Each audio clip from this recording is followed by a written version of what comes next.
¿Cómo están? Muy buenos días, soy Jonathan Estrada. Les agradezco mucho la oportunidad que me dan de llegar hasta donde usted nos esté viendo, en su tablet, en su computadora o en su celular.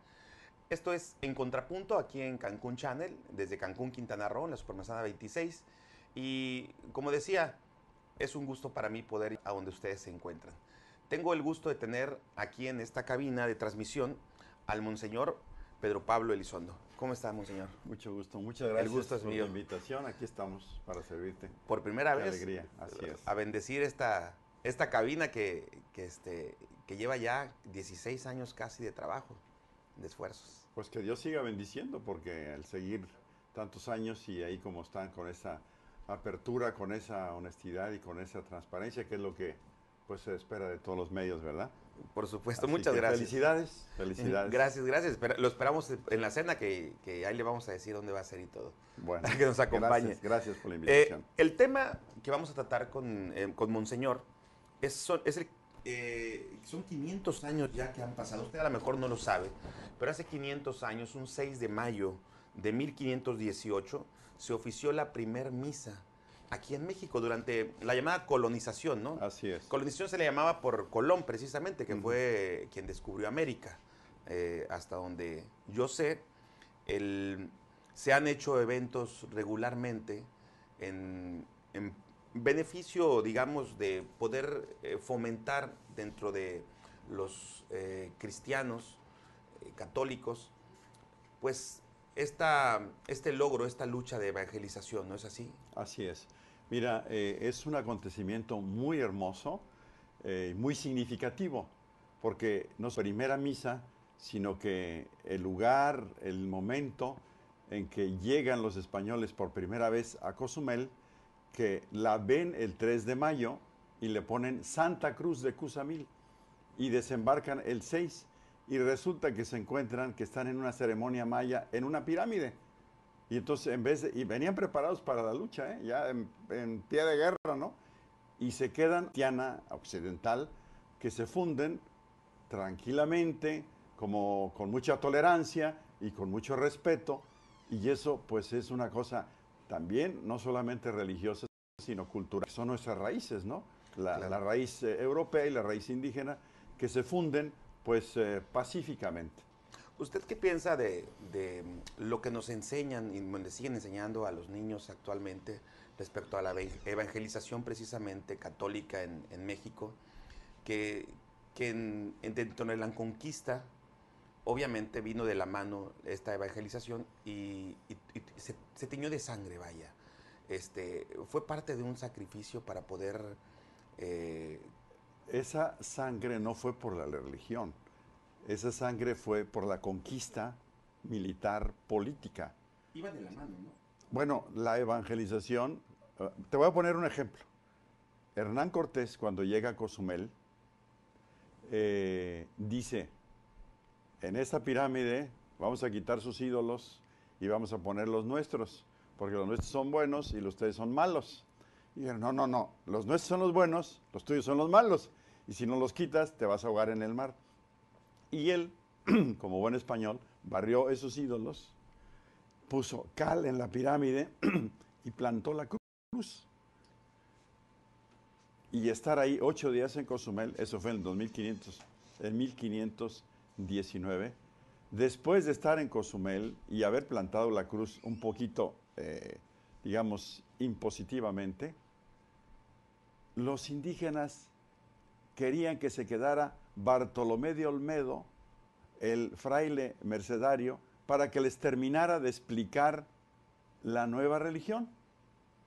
Porque, como pasó allá en México, les explicaban que ya no era necesario hacer sacrificios humanos, que ya no tiraran las princesas a los cenotes, que ya no le sacaran el corazón a los enemigos, que eran miles los que sacrificaban. Eso es lo que cuando inauguraron y cuando comenzó el templo de Gran Tenochtitlán, ¿cuántos miles le calculan? Unos dicen que eran 70,000, otros que 10,000, otros que 15,000. Le sacaban el corazón, lo ofrecían. Entonces diga, ya no necesitan hacer sacrificios. Ya el Hijo de Dios se ofreció en la cruz por ustedes. Ya no maten a más gente. Y no se lo coman, porque se las comían. Y hay grabaciones, me decían en Cozumel, cuando está ilustrado eso, de un indígena comiéndose un bracito de una niña. Y dice, eso lo tapamos y no lo decimos y no vamos a decir nada. Entonces, hay que ver la realidad de las cosas, cómo estaban, no solamente sacrificios humanos y comerse a la niñita, sino otras cosas de moral, ¿no? Que realmente llegan los españoles y con esta nueva religión, pues civilizan, ayudan al progreso moral y religioso. Falta entonces que a los niños, dentro de los libros de texto o los libros de historia, se les cuente todos esos detalles que han omitido. Es el encuentro de dos culturas y, bueno, son la raíz, estas dos culturas, de México. Y eso es lo que somos, una mezcla de indígena con español. Y entonces, pues hay que reconocer la verdad de lo que somos. Y no tenemos por qué exaltar lo precolombino, que también tenía sus grandes valores y que persisten, por otro lado. Porque otra cosa fue que la fe católica respetó muchas tradiciones, costumbres. Ahí tenemos, por ejemplo, el Día de Muertos, claro, que sigue persistiendo hasta ahora después de 500 años y que todo lo que ellos tenían de valor se mantuvo.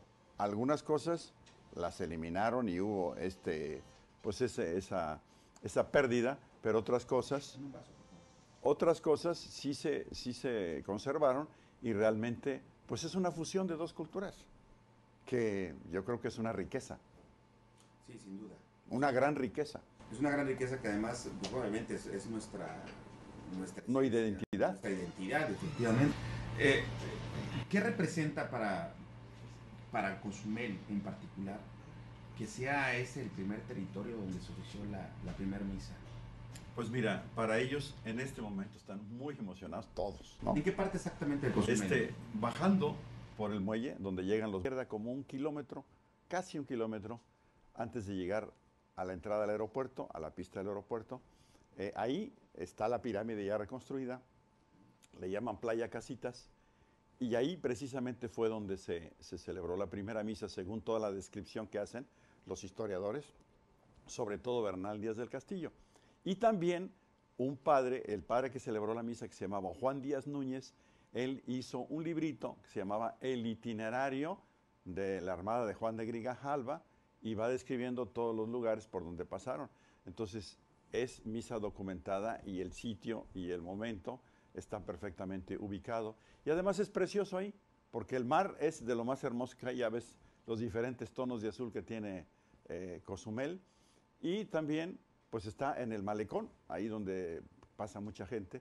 Entonces es un corredor cultural o de encuentro de dos culturas que, de hecho, ahorita estamos construyendo una capillita que se llama Santa Cruz de Cuzamil y ahí está en el sitio esa. Muchas gracias.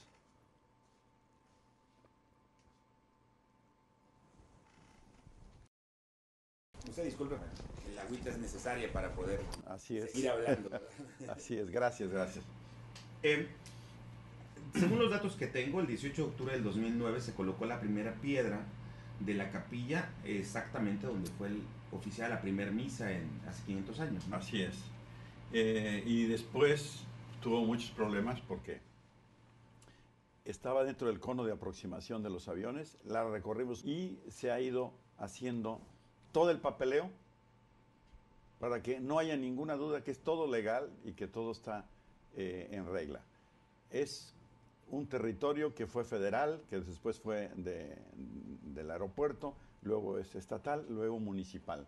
Entonces, gracias al apoyo, después de tantos presidentes que nos querían apoyar, se pudo lograr ese terreno. Es una capillita, no es una iglesia grande, es una capillita emblemática. Es como si fuera una pirámide de piedra, que está muy bonita, piedra natural, y sobre esa como pirámide surge el campanario y la cúpula blanca. Entonces la misma estructura arquitectónica nos está hablando del encuentro de dos culturas. Muy respetuoso, porque lo maya, pues ahí está, y surge lo católico y se funden los dos en una fusión, en una simbiosis muy hermosa. Entonces, se va a oficiar una misa y ¿qué más se va a hacer? El próximo 6 de mayo, tengo entendido, ¿no? El 6 de mayo vamos a oficiar una misa muy especial con los jóvenes, pero los 3 días previos hay un congreso eucarístico provincial. Congreso eucarístico es varias celebraciones, pero sobre todo unas conferencias magistrales por gente de primer nivel a nivel mundial. Va a venir del Vaticano el que es ahora el presidente de todos los congresos eucarísticos internacionales. El cardenal emérito de Sevilla, que se llama Carlos Amigo Vallejo. Es muy significativo porque Sevilla era la cabecera de la iglesia en América cuando se conquistó. Era sufragánea. ¿Qué quiere decir? Que todas las demás iglesias que se iban fundando dependían, estaban ligadas, vinculadas con Sevilla, como que supervisadas, porque pues, todavía no había la estructura, ¿no? Entonces, fue la primera cabecera de esta iglesia, del obispado carolense se llamaba, que se fundó aquí en Yucatán y en Cozumel, decían Isla de Yucatán, Isla de Cozumel, luego se trasladó a Tlaxcala y luego a Puebla, dependía de Sevilla, España. Entonces viene él y vienen otros obispos, varios obispos, cardenales y muchos sacerdotes, porque es una reunión muy significativa. Estamos agradeciéndole a Dios que haya bajado en ese preciso lugar por primera vez en cuerpo, alma y divinidad, como lo creemos nosotros, bajo las especies del pan y del vino. Es muy significativo la presencia de Cristo Eucaristía. Es alegórico, sin duda alguna. ¿Cuánta gente, cuántos católicos y fieles pretenden reunir en este evento? Cerca de 5,000. Van a venir de todas las iglesias católicas de las ciudades. De la península, del país. Van a venir de la península los sacerdotes, varios sacerdotes, van a venir de todas las ciudades de aquí de Quintana Roo. Ya se están organizando cada parroquia y también pues como unos 15 obispos de diferentes partes de México. Y vamos a llevar el Santísimo en procesión, en una gran custodia, en un barco, desde Playa hasta Cozumel. Y toda la gente va a ir acompañando el Santísimo con cantos y con rezos, y también un poco simulando la llegada de los españoles y la acogida de los indígenas. Ahí va a estar Xcaret con su show de pues, indígenas, que lo hacen muy bien, y van a danzar en barcos, no solamente un barco, sino todos los barcos que puedan acompañarles y llegar y depositar, presentar el Santísimo. Entonces va a ser una cosa cultural, folclórica, espiritual, muy intensa, muy bonita. Así que están todos invitados y también pues va a haber pases gratis, según parece, ¿no? Porque sí, para ir al barco y regresar pues sale caro, claro, pero sí, claro. Los de las navieras se están portando muy bien y nos están prometiendo pues que va a ser gratis. ¿Ambas navieras o...? Ambas, sí, bueno. Sí, México y Ultramar también. México ya prestó el barco grande para que quepa mucha gente y Ultramar, pues sí, está también dispuesto. Y los que tengan barquitos o lanchas, pues ahí nos vamos todos. La expedición es realizada por medio de los grupos, ¿no? Las organizaciones de la Iglesia Católica. Sí, la Iglesia Católica tiene muchos apostolados, ¿no? Mucha gente. Por ejemplo, los adoradores son los que tienen adoración nocturna una vez al mes, tienen sus banderas, tienen su estructura y ahí van a estar como que haciendo, ¿no? Para que vaya el Santísimo con toda la solemnidad, con toda la música, con todos los cantos, porque sí se merece algo especial. ¿Existe todavía la pastoral juvenil? Claro que sí, cómo no. El otro día, el sábado, hubo como unos 2,500 jóvenes que se fueron a misiones ahí en la catedral. Jóvenes, con un entusiasmo, con una alegría que se contagia y que realmente es muy bonito, ¿no? Que ellos se vayan a misiones, a la selva, allá, sí, yo a la recuerdo zona que maya. Se hacían varios congresos en Yucatán, aquí en Cancún se hicieron en alguna ocasión también. Yo pertenecí cuando tenía 13 años. Sí, se siguen haciendo. Ahora nos estamos preparando para ir con el Papa a Panamá el próximo año, en enero. Esa es la Jornada Mundial de la Juventud. No, sigue muy vivo la pastoral juvenil. Estamos invitando a más jóvenes y queriendo llegar a más jóvenes porque sí es diferente, cada vez más difícil, ¿no? Pero fíjate, a mí me llamó mucho la atención estos jóvenes que se van a misionar, que van a hacer algo, que ellos, ¿no? Cuando ellos actúan, sí participan. Cuando ellos escuchan y nosotros les echamos el rollo, ya no se aparecen.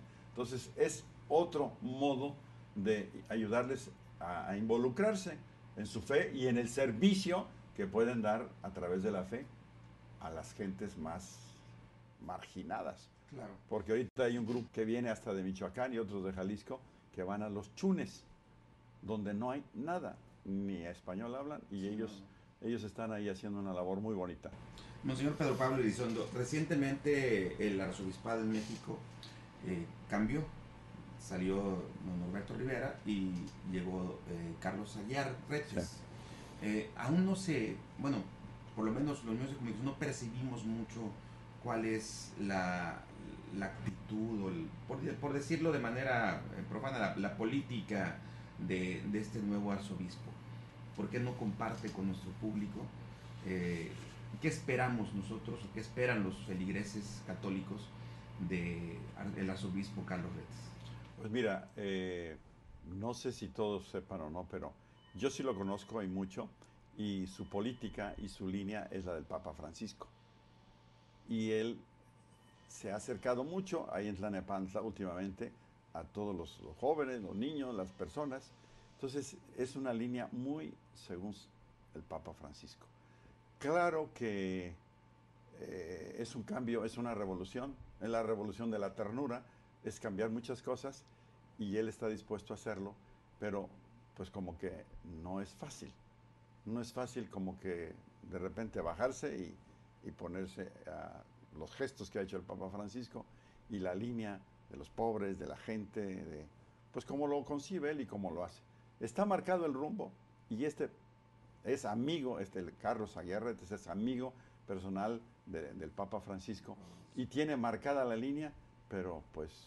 Y algo que yo observo Sí. es que está totalmente neutral. Y en Tlalnepantla y digamos, en el Estado de México, sí tenía una cercanía, pero es una cercanía, como te diré yo, más respetuosa y más en los temas, digamos, legales, en los temas de educación. Él es un doctor en Sagrada Escritura, tiene mucho, ha sido presidente del CELAM, de América Latina, de los obispos de América Latina, ha sido presente 2 veces de los obispos de México, ha sido secretario tanto del CELAM como de México, entonces tiene una preparación muy grande y conoce la historia de México. Entonces tiene mucho respeto, pero mucha cercanía para que en las leyes pues, se respete sobre todo la libertad religiosa y los temas que a la iglesia le interesan, que es el respeto a la vida, que es el respeto a la familia, que es el respeto a la libertad. Entonces él va en esa línea y es muy eficaz, sabe muy bien dialogar y negociar para que leyes realmente respondan a lo que el pueblo mexicano cree y no a lo que pues, un grupo más o menos reducido de gentes quiere hacernos creer o imponer. La colonización extranjera ahora está en las ideologías. Nos quieren colonizar pues imponiendo ideología del género o ideologías que no son de acuerdo a nuestra fe y a nuestra creencia cristiana. Mira, estamos en un cambio de época a nivel mundial. Muchísimas cosas, muchísimos paradigmas están cambiando. O sea, definitivamente el mundo ha evolucionado y muy rápidamente, tecnológicamente, científicamente, culturalmente y también en cuanto a las creencias o la manera de expresar las creencias. La manera de vivir la religión es un poco diferente ahora. Entonces, eso se llama, sobre todo en Europa, secularismo. O sea, las situaciones seculares, individuales, cada uno que crea lo que quiera y un poco desconfiando de las instituciones y haciéndose cada uno su propia religión, como que esa es la tendencia, ¿no? Y pues ahí, en Europa, sí, la cosa ha sido muy fuerte en algunos países, no sé, nórdicos, incluso España, en otros se ha conservado más como Italia, y en América, pues es un bastión que ha mantenido también la fe católica porque está más arraigada, es más parte de la vida de los pueblos, pero también ha habido estas nuevas religiones, nuevos grupos religiosos que han proliferado como hongos por todos lados y que han tenido un florecimiento que, pues yo creo que al final la razón, la sensatez va a prevalecer. Hay algo pues que realmente viene a ser un negocio, la gente tarde o temprano se da cuenta y ya no se quiere meter. Y vuelven otra vez. En América Latina lo que necesitamos es renovar nuestra pastoral, acercarnos más a la gente, tener más viva y dinámica la fe y hacer más mística y más profunda la experiencia. Y cuando se atiende a la gente, explicándole la palabra de Dios, dando los sacramentos, atendiéndola, involucrándola, vuelve y se queda en la vida católica. Si no se le atiende, si se le regaña o si se le maltrata, son muy sensibles y se van a otros grupos. A veces pueden ser grupos buenos, hay de todo, pero pueden ser grupos sectarios, que efectivamente son un negocio y efectivamente a la larga dañan a la persona. Pero yo creo que estamos en un tiempo nuevo de una apertura y de una libertad religiosa en la que pues hay que respetar a cuál te quieres tú, o si no quieres ninguna religión, lo que tú quieras. Nosotros proponemos esto, creemos que es sano, que es verdad, que te va a ayudar y ya tú lo que quieras, ¿no? Claro, finalmente Dios está en todas partes. Así es, así es. Y te digo que hay nuevas formas. Por ejemplo, hay una iglesita ahora que está surgiendo y que tiene mucho pegue, por así decir, que se llama La Desatadora, Nuestra Señora de la Desatadora de Nudos, que es la devoción del Papa Francisco. Y está ahí a la salida por Santa Fe, en el monte, y vas y haces tu listoncito y pides la petición y lo cuelgas entre los árboles. Es un bosque. Y tiene el confesionario en medio de los árboles. Tiene la capita de adoración acá. Tiene otra capellita. Y la gente encantada de ir en el bosque, en la naturaleza. Y se la pasan horas ahí, haciendo oración. En una cosa rústica, muy hermosa, muy bonita, muy fina, pero cantidad de gente. Que va por otro tipo, ¿no? De, como quien dice, de comunicación con Dios a través de la naturaleza o en medio de la naturaleza. Y esto está sucediendo aquí en Cancún y verás que ha tenido mucho rating. Yo creo que, en mi opinión muy personal, obviamente, creo que la gente se deja guiar mucho por los dogmas, ¿no? Pero no son también los dogmas los que también de alguna manera les hace daño. Bueno, no es que sea los dogmas obedecen a una creencia, a una verdad. Si tú sigues la verdad, te va a ayudar. Si tú sigues un dogma que es falso, depende de si es falso o si es verdadero, te va a dañar o no te va a dañar. Pero la verdad, al final, prevalece. Al final, desaparece. El problema de la verdad y la mentira es que la verdad de usted puede ser la mentira mía. Pero a la larga, los hechos, la experiencia, pues te va a dar la razón de quién es bueno y quién es malo, ¿no? Yo te digo, no, pues te va a hacer daño. No me hace nada y me pongo una, pero de aquellas, y no me pasó nada, para el día siguiente traigo un dolorón de cabeza y traigo la cruda que no puedo. Bueno, pues las consecuencias de los actos te dicen si está bien o está mal, o si te hace daño o no te hace daño. Por más que digas, yo puedo opinar, no me va a pasar nada. Total es una cosita, nada más es un, porque nada más, y a ver qué pasa. Me decía un doctor, mira, lo de la marihuana mata la neurona de la ambición. Te mata una neurona ahí y tienes ganas ni de trabajar, ni de estudiar, ni de hacer nada. En grados, ¿no? En diferentes grados. Claro. Entonces hay unas consecuencias de los actos. Entonces yo digo, la neurona las reumas, ¿no? También puede ser curativa, pero tiene sus consecuencias. Yo pienso que esos dogmas pues tienen que verificarse. Claro. Y también tiene mucho que ver con el criterio personal, ¿no?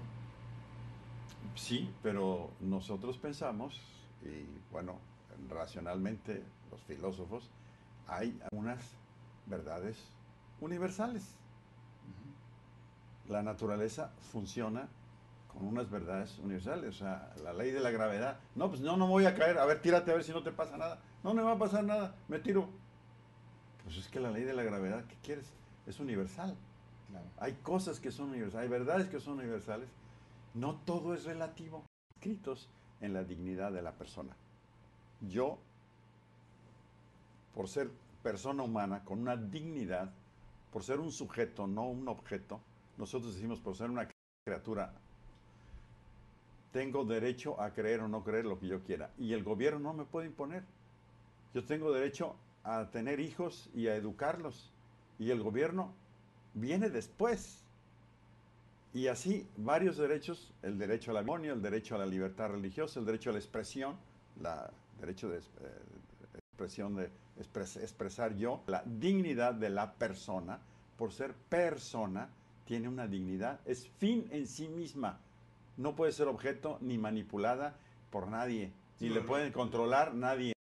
Es fin en sí misma. Los temas controversiales eran el aborto, el matrimonio entre personas del mismo sexo, la adopción de matrimonios de homosexuales.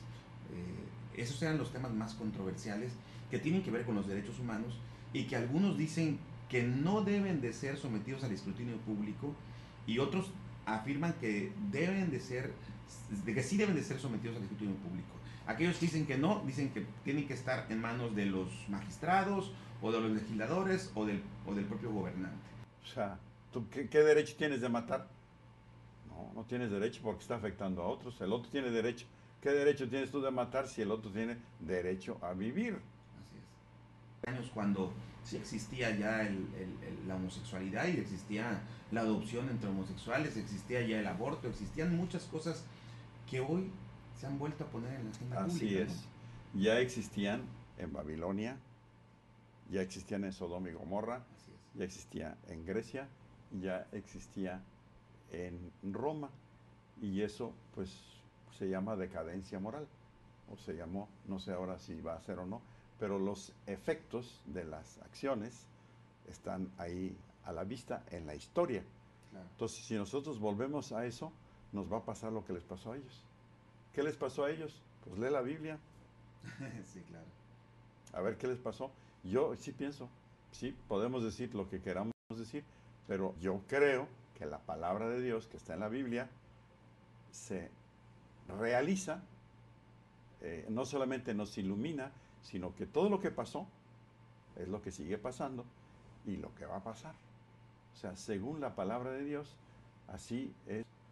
Como tú obedezcas o no obedezcas esa palabra de Dios, así es como te va a ir. Yo eso es lo que pienso. Para mí la palabra de Dios, escrita en la Biblia, es verdad. Así pasa. Entonces, lo que ya pasó en esos tiempos, si queremos que vuelva a pasar, pues ahí está. Ahí se sabe exactamente. No va a caer fuego del cielo, ¿verdad? Pues nunca nos ha ido bien cuando queremos cambiar las cosas que por naturaleza Dios hizo. Y por otro lado, pues la naturaleza funciona. La naturaleza funciona por sí misma. Cierto. No la puedes cambiar. Si la cambias, pues no perdona. Dios siempre perdona. La naturaleza nunca perdona. El hombre a veces perdona. Así es. Bueno, entonces vamos a finiquitar la entrevista, si me lo permite. Sí, cómo no. Reiterando el tema por el cual lo invitamos aquí. Cozumel será sede del Congreso Eucarístico los días 3, 4 y 5 de mayo. Así es. En la que se espera la presencia de cardenales, obispos y sacerdotes de todo el país. Me dice que viene también alguien de Roma y de España. Y de España. Así es. Ese dato no lo tenía aquí. Y bueno, recordando obviamente el jueves, el 6 de mayo de 1518, cuando el padre Juan Díaz, que venía... Va a estar lleno aquello y va a estar muy bonito. No se va a cerrar la avenida ni nada para eso. Sí, no, pues es todo el malecón se llena. Yo creo que sí, ¿verdad? Sí, porque realmente la misa es en la avenida. Sí, así es. Sí. Y está quedando muy bonita la iglesia de Santa Cruz de Cozumel. Le están echando todas las ganas y es muy hermosa por la fusión de lo maya en piedra y de lo católico en la torre y en el campanario y en la cúpula.